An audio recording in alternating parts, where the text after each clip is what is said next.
Hola, muy buenas tardes. Bienvenidos a nuestro podcast de la mente al corazón. Mi nombre es Nelson Otaya, soy el director de pastoral de CONACET Nacional. Y hoy hemos invitado a una persona muy especial con quien hablaremos sobre un tema fundamental, un momento decisivo en Colombia que tiene que ver con nuestra democracia. Y por eso lo que vamos a hablar pues será de corazón a corazón. Y es allí en donde nosotros hemos llamado a este webinar deliberar en tiempos de elecciones. Y este deliberar en tiempos de elecciones tiene un sentido profundo para lo que hoy nos invita nuestra nación a participar. Y entonces, en estas épocas electorales, como vemos, escuchamos constantemente muchas voces, muchas protestas, muchas apuestas, muchos perfiles, pero la pregunta es, ¿qué elegir? ¿Por dónde comenzar? ¿Qué tener en cuenta a la hora de tomar una decisión? Y entonces, para esto, pues hemos invitado a una persona muy especial con quien ya con ACET hemos estado en otros espacios de formación y por eso quiero darle la bienvenida a la doctora María Clara Jaramillo, que con gusto te recibimos en esta tu casa y que también es un gusto pues tenerte en este espacio de formación. María Clara, y les cuento brevemente como su currículo, pero sabemos que es una abstra de todo lo que ella es y viene haciendo en favor de esta esfera de la formación que es la deliberación. Entonces, María Clara es doctora summa cum laude en Ciencias Sociales en la Universidad de Berna, Suiza. Es máster de leyes en Law Studies de Georgetown University. También tiene un máster en artes en educación y cultura de la Universidad del Norte de Carolina. Y también es abogada y especialista en resolución de conflictos de la Universidad Javeriana. Ha realizado muchos cursos de negociación y también uno en especial en Harvard, que es en la escuela que está, pues en la Escuela de Leyes de Cambridge. Luego también tiene una experiencia muy bonita porque es coach certificada y eso también le da unas herramientas impresionantes dentro de este trabajo de la deliberación. Además, actualmente se desempeña como profesora asistente del Departamento de Filosofía e Historia del Derecho y ha sido directora de la carrera de Derecho de la Facultad de Ciencias Jurídicas de la Pontificia Universidad Javeriana, y también tiene una carrera muy interesante de formación en el campo diplomático, en la Academia Diplomática Augusto Ramírez Ocampo del Ministerio de Relaciones Exteriores, también como coordinadora regional de mecanismos alternativos de resolución de conflictos para el eje cafetero, una experiencia que también nos contará, le dio muchos elementos para lo que hoy está haciendo como investigador.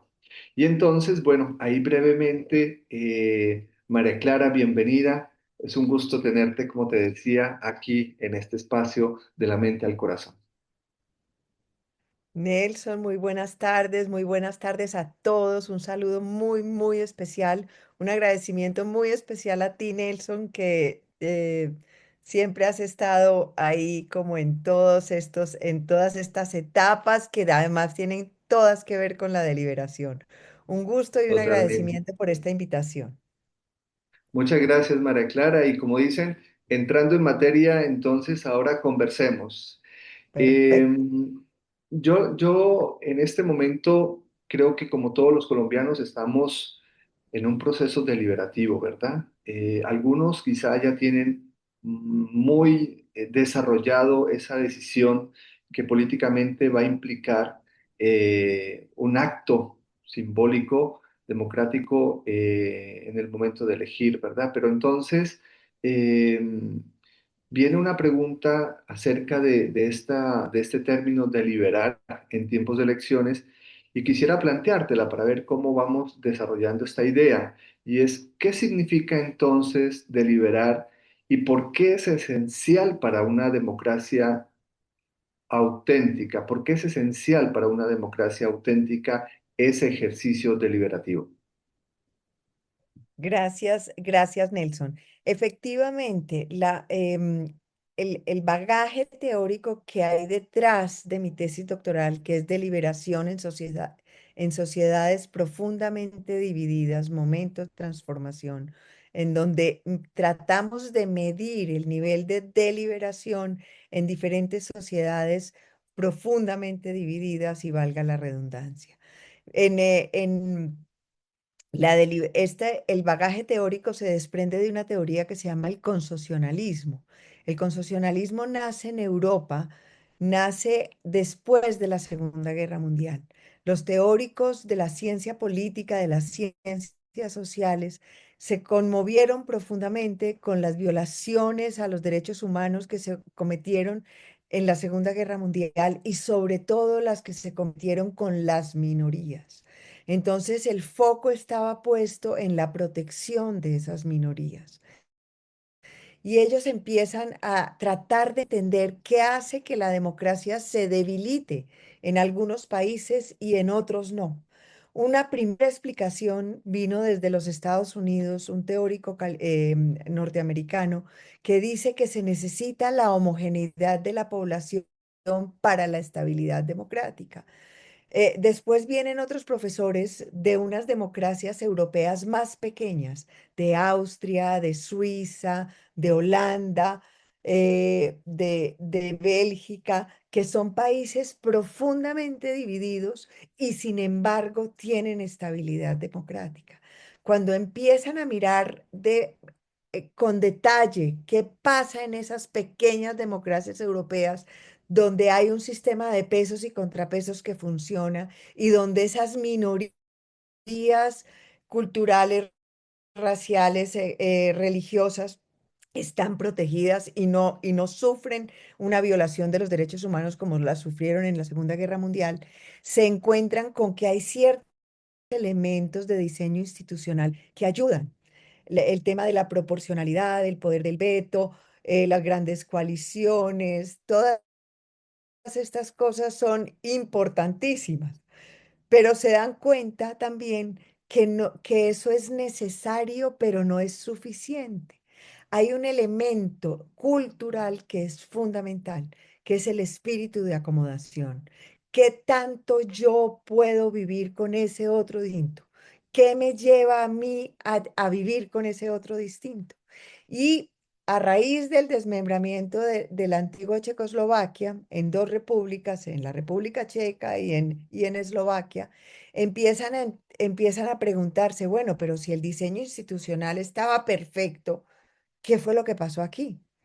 Y entonces se acuerdan del espíritu de acomodación y dicen, pero ¿eso qué es? ¿Cómo lo pegamos teóricamente? Y se llega y llegan al concepto de la deliberación del profesor Jürgen Habermas, fallecido este año, el 14 de marzo, uno de los filósofos más importantes que ha habido, yo creo. Él y su ética de la acción comunicativa hicieron un aporte gigantesco al pensamiento occidental, mundial, al pensamiento democrático. Y en la teoría de la deliberación política hay una cosa que es fundamental. La política deliberativa tiene unos elementos que hoy en día nos están haciendo falta y que ya estamos viendo, que ya nos han... mi primera parte quería era hacer énfasis en que los elementos de diseño institucional, el que haya elecciones, el que haya controles, el que haya muchas cosas que están en nuestra, derechos y garantías que están en nuestra Constitución, son fundamentales y no son suficientes. Necesitamos esa política deliberativa. Necesitamos empezar a deliberar con ese otro instinto. Necesitamos empezar a escuchar. Escuchar es tal vez la capacidad deliberativa más importante, porque hay un elemento de la política deliberativa que se desprende de la teoría del profesor Habermas, que es el respeto. Tanto yo, y la primera y más importante muestra de respeto que yo tengo hacia otro ser humano es escuchar. escuchar lo que piensa, escuchar lo que dice, escuchar su visión de país. Y efectivamente, el nivel de deliberación, que fue lo que desarrolló el profesor Jürg Steiner, mi director de tesis doctoral, y su grupo de Berna, antes de que yo llegara a la película, desarrollan el índice de calidad del discurso. Y lo que mide ese índice es la participación, el respeto, la fuerza del mejor argumento, qué tanto yo estoy abierto a cambiar mis preferencias. Y esto es una cosa que es fundamental. En negociación, que como bien dijiste tú en la presentación, ha sido otro de los temas que ha marcado mi vida académica.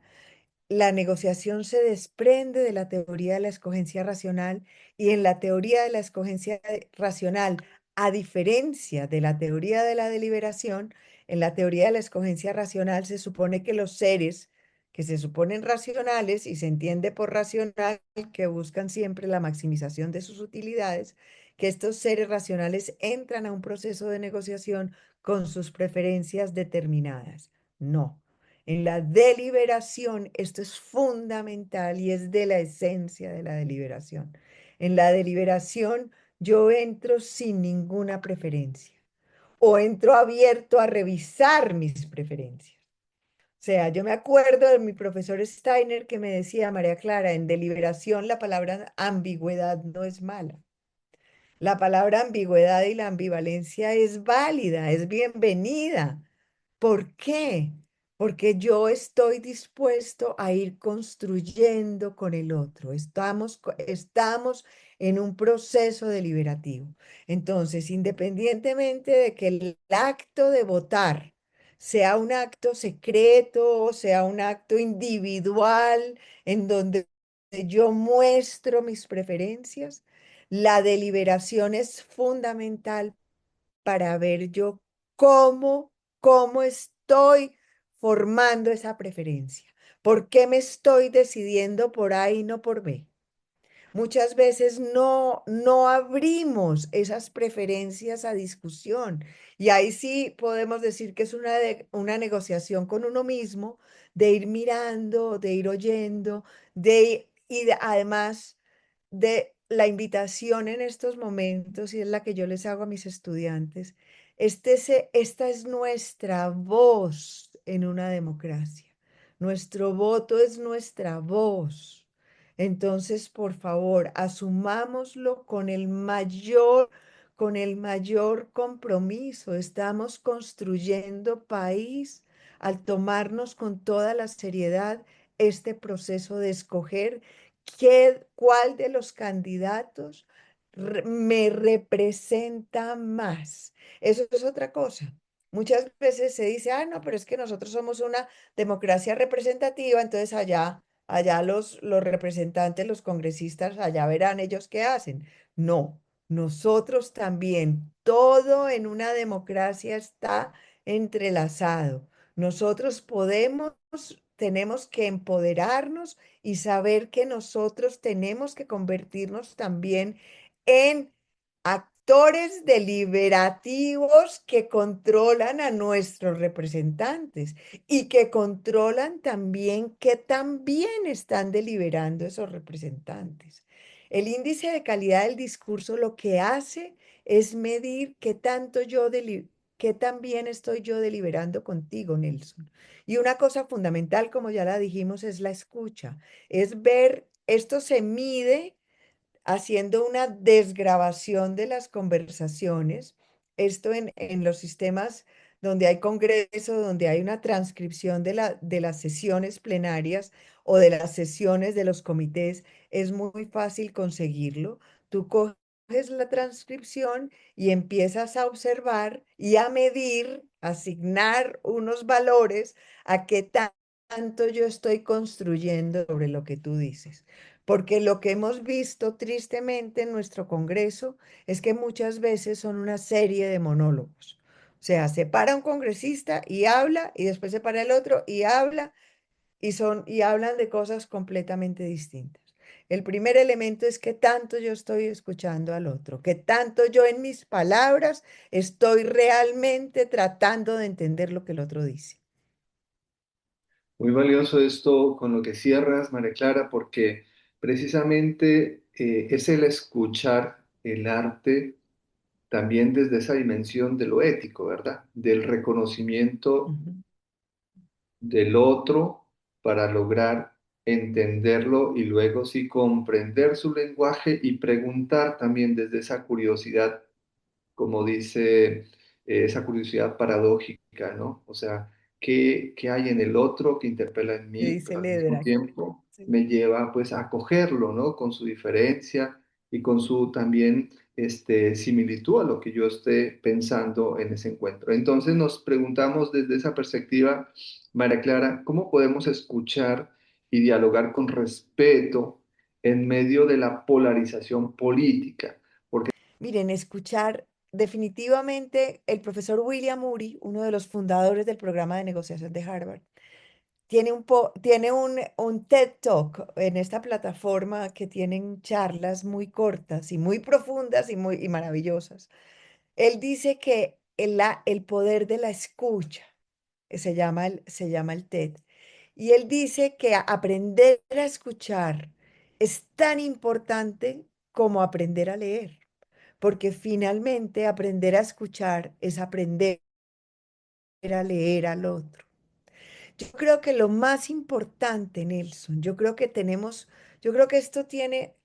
esto no es una sola cosa, es un tejido de varias cosas que son muy importantes.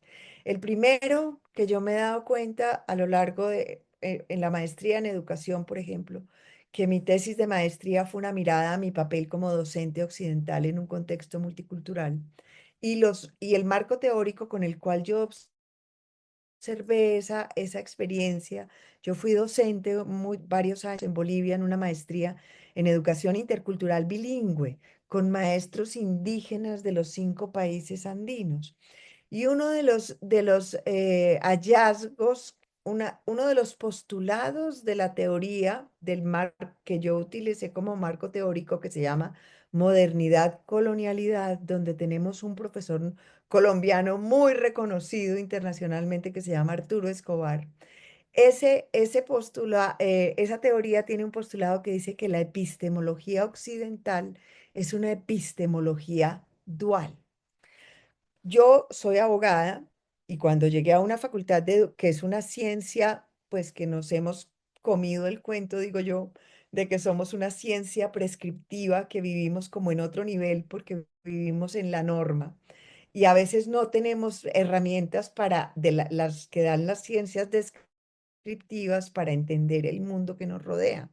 Ya eso está empezando a cambiar. Afortunadamente, a mí no me tocó cuando estudié, pero me ha tocado aprender los nuevos desarrollos ahorita en mi papel de profesora.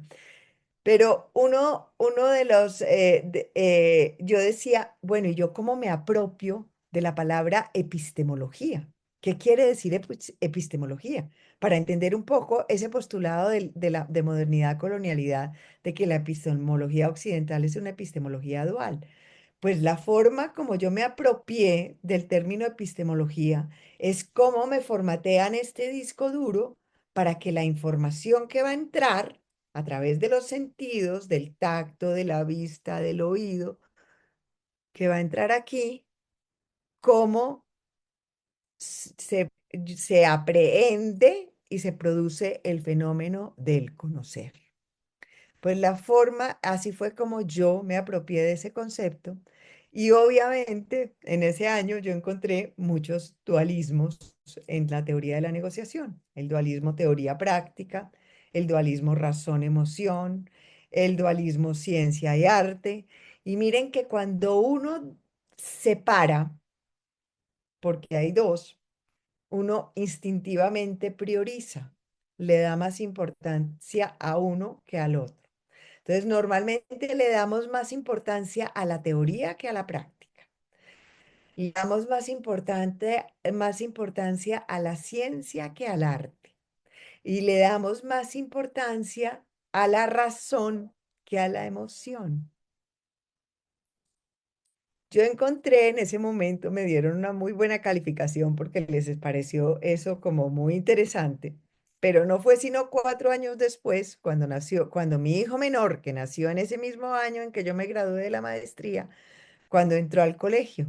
Cuando entró al colegio, a un niño de 4 años le evalúan muy poquitas cosas. Le evalúan si hace o no hace la pinza, si se amarra o no se amarra los zapatos, y le evalúan que también maneja los opuestos. Cuando me dijeron eso, cuando la profesora me dijo esto, yo dije, ahí entendí todo. Dije, me están formateando este disco duro a partir de los opuestos. O sea, me están enseñando que arriba es arriba porque no es abajo, que adentro es adentro porque no es afuera. O sea, me están enseñando que yo soy yo porque no soy tú. Hay una filosofía africana que es muy importante y la hizo muy conocida Nelson Mandela, que es la filosofía del Ubuntu. En el Ubuntu es yo soy yo porque tú eres tú. O sea, yo afirmo mi identidad en la medida que afirmo la tuya. Pero en Occidente es más yo soy yo porque no soy tú. O sea, afirmo mi identidad al negar la del otro.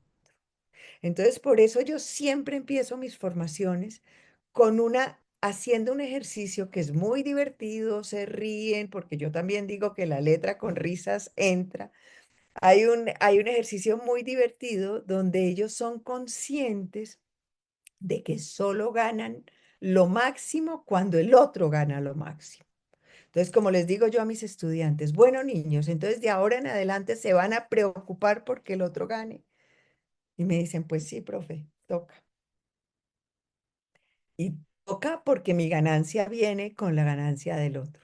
Entonces, yo lo primero, miren, en estos días hablaba yo con una persona que sabe muchísimo de construcción de paz y le hice la pregunta que me la habían hecho incluso en la actividad que hicimos con CONACED en Barranca Bermeja, que viene una rectora muy especial y me dice, doctora, si me puede decir un solo consejo, uno solo para el manejo de las diferencias en mi institución educativa. Yo le digo, el primero es hacerlos conscientes de que están sentados del mismo lado de la mesa. O sea, estamos del mismo lado de la mesa, porque siempre hay la posibilidad de ese próximo encuentro. Y como decía el profesor Leder, ya que lo trajiste, o sea, esas cuatro capacidades de las que él habla para la construcción de paz, la primera es ser conscientes que el futuro de mis descendientes está ligado al futuro de los descendientes del otro.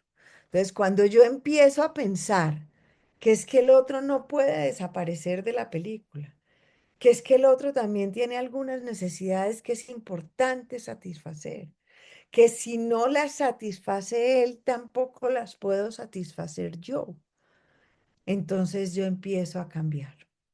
Y también quiero resaltar algo que tú dijiste y es muy triste. Miren, en mi tesis doctoral, hicimos 28 experimentos con desmovilizados de paramilitares y guerrilla y acuñamos una nueva forma que además complementa la anterior para medir el nivel de deliberación. Y nos dimos cuenta que hay algunas cosas que ayudan profundamente a la deliberación y hay otras que la matan. El sarcasmo mata la deliberación. Miren, yo soy profesora de argumentación jurídica y en argumentación jurídica hay un tema fundamental que son las falacias. Esto hace parte de la lógica.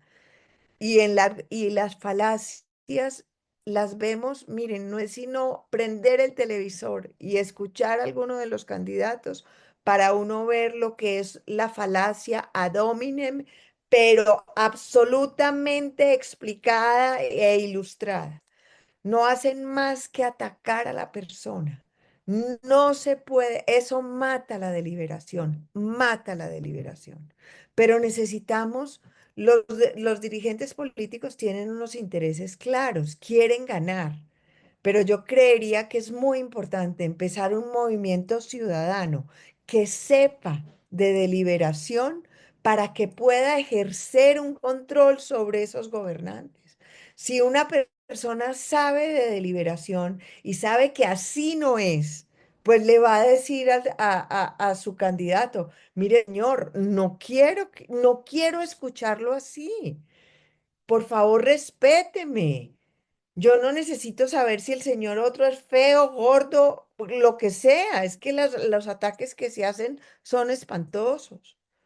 Yo necesito es saber cómo ustedes están construyendo este país, cuáles son las ideas que van a tener para este país. Yo creo que necesitamos un público educado en temas de deliberación que pueda ejercer un control sobre estos dirigentes y sobre estos Muy candidatos. buenos. Yo te planteo la siguiente pregunta que me lleva a cuestionar y es, bueno, y entonces, ¿qué papel tiene la escuela, entendiendo pues todo el sistema educativo, en la formación de ciudadanos capaces de deliberar? ¿Qué podría hacer la escuela entonces para lograr eso que acabas de decir? Porque eso es prácticamente un gran desafío para nuestra cultura y un gran desafío para la educación. Ujú. Gracias, Nelson. Efectivamente.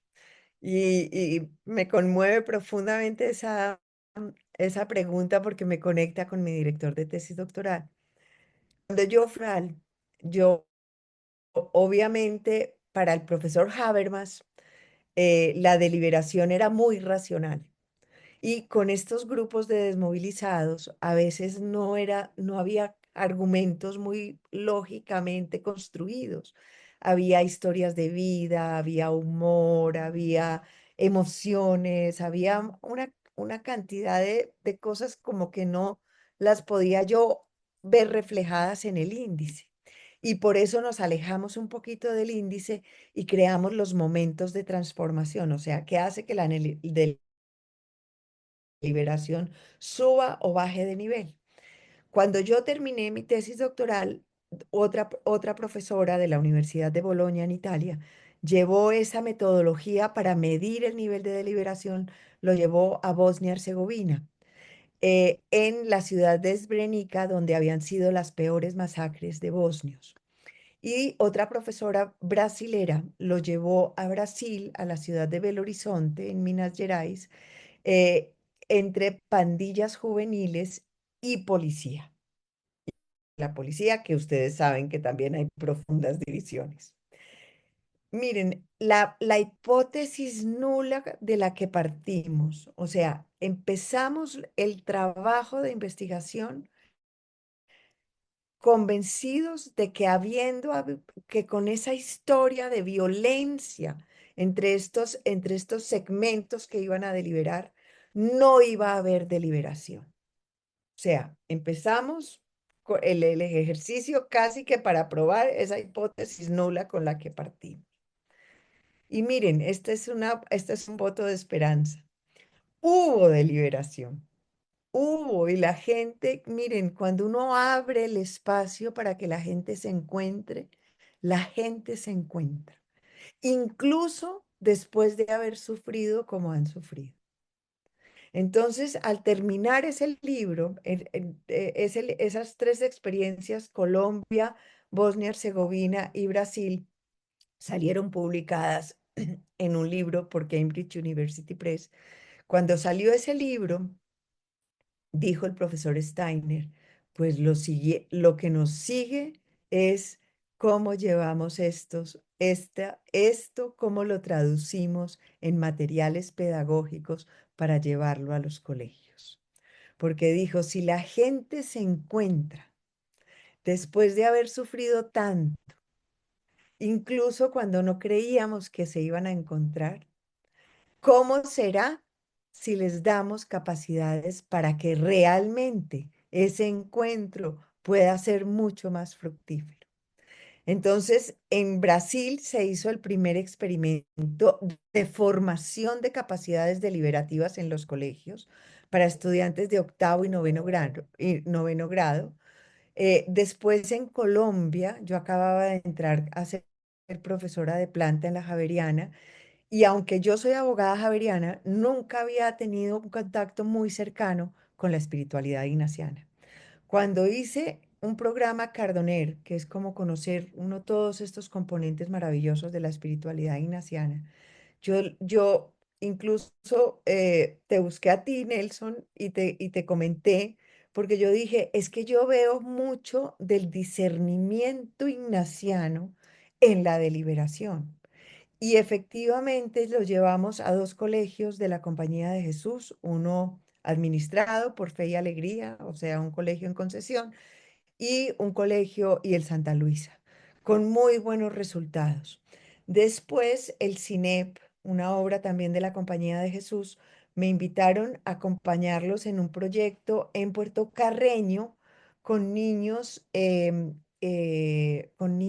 de muy bajos recursos económicos, niños indígenas, y logramos también hacer como una segunda fase del proyecto con lo del colegio y ahí tuve dos aprendizajes maravillosos.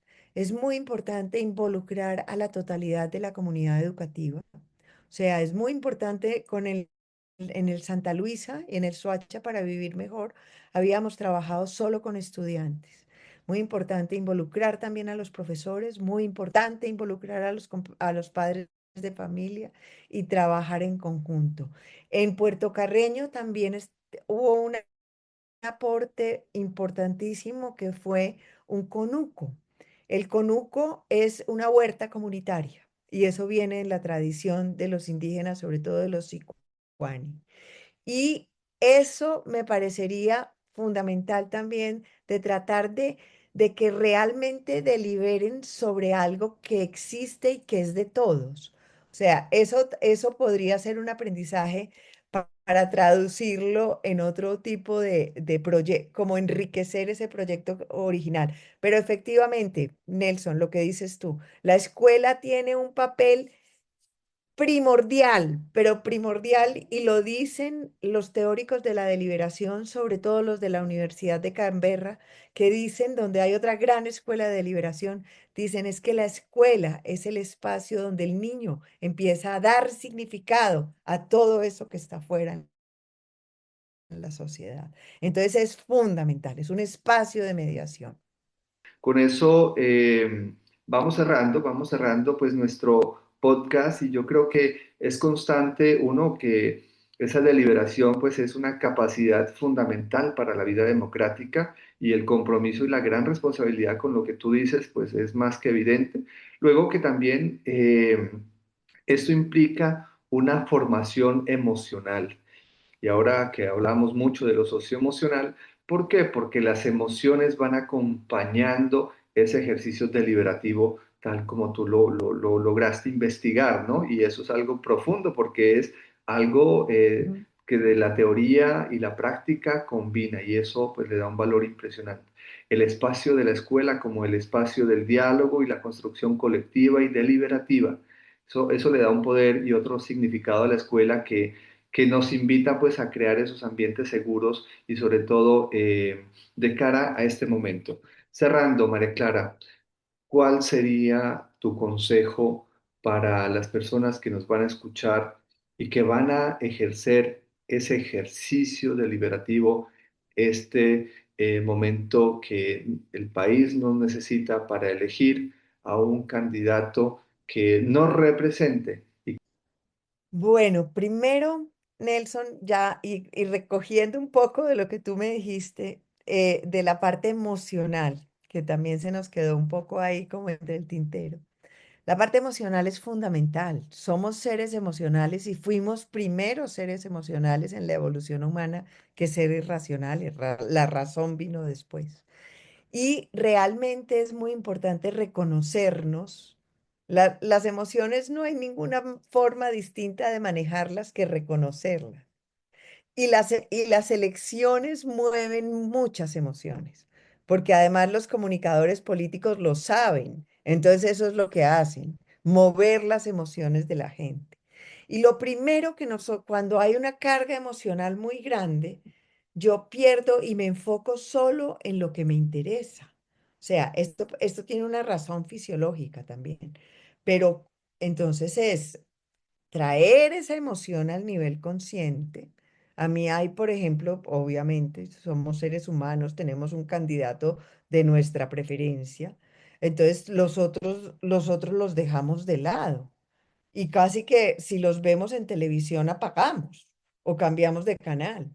No, seamos conscientes de que esa decisión la estamos tomando movidos por una carga emocional. O sea, primero que todo, humanicemos a esa persona. Es un ser humano y está en la contienda política y le está haciendo unos ofrecimientos a Colombia. Oigámoslo, oigamos qué es lo que quiere, qué es lo que dice, cómo quiere llegar a donde quiere llegar. O sea, eso es muy importante. No, no, reconozcámonos como seres emocionales, eso no es un pecado. eh, y al reconocer, abramos un espacio para escuchar al otro y empecemos a establecer un diálogo entre esas propuestas y lo que yo quiero para mi país. Y empecemos y realmente la invitación hacemos este ejercicio con toda la seriedad del mundo. Necesitamos ser conscientes de que lo público es mío. Lo público no es que no sea de nadie, lo público también es mío. Y tenemos que empezar a pensar como en Suiza, por ejemplo, que, que lo público es mío. O sea, uno en Suiza casi que no se necesita ni policía, porque los mismos ciudadanos se controlan los unos a los otros porque tiene muy claro que la responsabilidad de ese país es de todos, que si hay alguien que acomete corrupción, yo estoy involucrado también, porque me están robando a mí, porque es que los recursos públicos son sagrados, como decía nuestro querido profesor Mox. No. María Clara, pues muchísimas gracias por esta oportunidad de conversar sobre este tema tan importante y tan vital para nuestra democracia. Y qué bueno que de aquí se susciten otros espacios para seguir profundizando desde esta mirada integradora y en el podcast de la mente al corazón. Un abrazo, Gracias. una feliz tarde, feliz noche y que tengas un fin de semana cuando llegue el momento muy democrático, muy deliberativo, como todos esperamos que sea para los colombianos que nos acercamos a este momento decisivo.